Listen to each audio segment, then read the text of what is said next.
Today's Toy Spot, we are having a look at the Hasbro Star Wars The Force Awakens Rey Starkiller base. It is actually just Rey, but then in brackets they've got Starkiller base. She does come with accessories, although really, that's again one of my problems I had with these standard basic figures at least. She does come with accessories that you could theoretically combine with other figures to get this, which again is some sort of robot. But for all the plastic that they wasted putting this extra piece in, I don't know why we could have not just gotten a BB-8. BB-8 could have been about the same size, same amount of plastic, but instead they rely on the gimmick of kids buying all three figures to build this. I would be much happier just with a BB-8 inside. On the side, we've got a picture of Rey. Actually, I do like that image right there. And then on the back, a brief read-up says Rey is a resilient warrior, a resilient survivor, I should say, a scavenger toughened by the lifetime of dealing with the cutthroats of the harsh desert world of Jakku. And then the other figures available, there is the First Order Stormtrooper and Darth Vader. Both are standard figures, both coming with ridiculous things that you can add together. The Stormtrooper comes with seemingly the least ridiculous piece. It just comes with a blaster. But I can't see Darth Vader using this. Maybe that's where he stores his coffee. I don't know. It just doesn't... makes no sense. 3 3/4 inch Black Series figures. Now that makes more sense, but what do I know? Needless to say, Spot's going to take a break and get this opened up, but when we come back, we're going to get a better look at Rey. There's more heading away, guys. Don't go anywhere. Stay tuned. So to make some sense of what we actually got, the folks over at Hasbro give us a pamphlet. Shows you how the three components are going to come together and make this. Some sort of droid Ed 209 kind of concoction. I just doesn't make any sense to me. And then on the other side it shows you how it would connect with Rey, which basically just boils down to her holding it. You bring the figure's arms out. She's got very small hands to start off with, and then you have to finagle the handles into her hands. What it ultimately does, though, your guess is as good as mine. She just basically carries it. Or what you can also do, too, normally most figures would have a peg point on the back. Sadly, she doesn't even come with it. You would think that something like this could mirror more closer to a backpack. That why wouldn't she have had a peg hole in the back so that you can actually attach it this way? But the intended use is to have it displayed like this. Will I display her with this? Absolutely not. It kind of looks like something that Black Manta would actually drive underwater, like a little submarine, which I mentioned this before. These kind of serve to be cooler little vehicles than anything else. So will I use this? Absolutely not. We'll put that to the side. The other things that she comes with are a knapsack, and she also comes with her staff.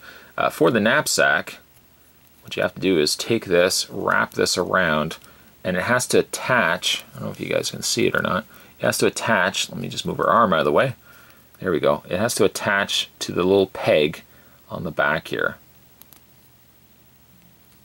And it's so difficult because these tabs are so small and they're rubbery, which also does not help at all with getting these pegged on.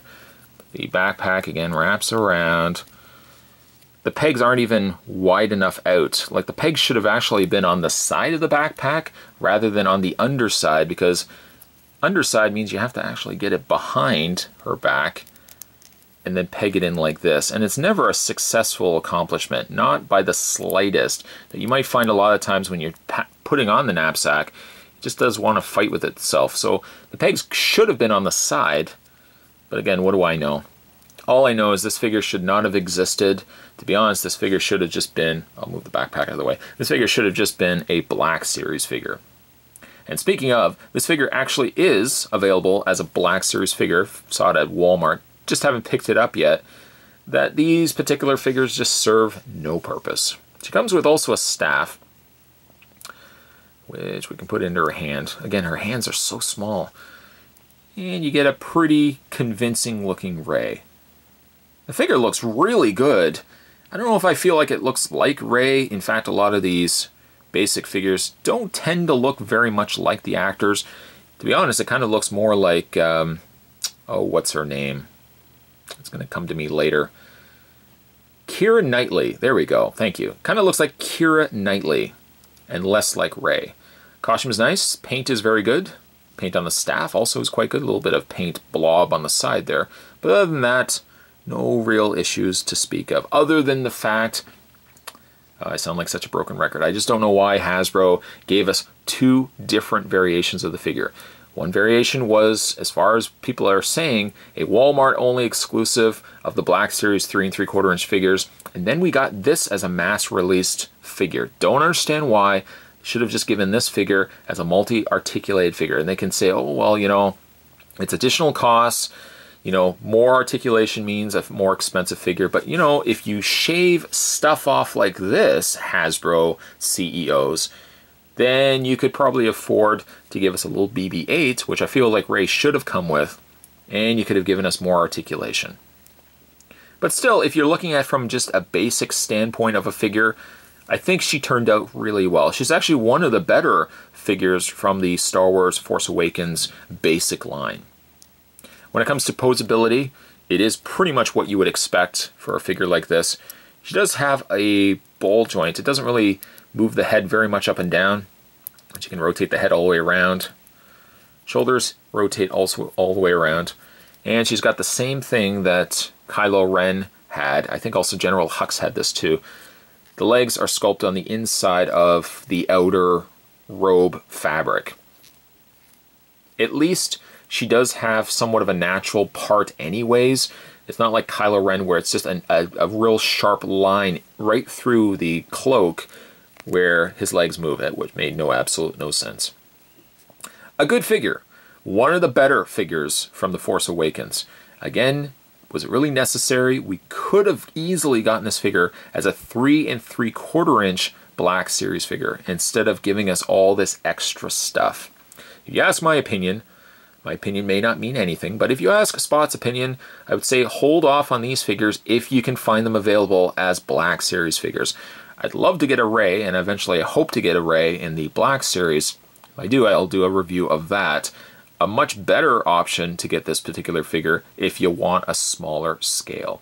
If you want a larger scale, well, there is the 6-inch Rey that's also available, and she's in the Black Series, comes also with a BB-8, which is this figure really is poorly lacking. Oh, Hasbro. Today's Toy Spot, we were having a look at the Star Wars The Force Awakens Rey. Stay tuned, guys. Spot's going to have even more Toy Spots heading your way. Thanks for watching. See you next time.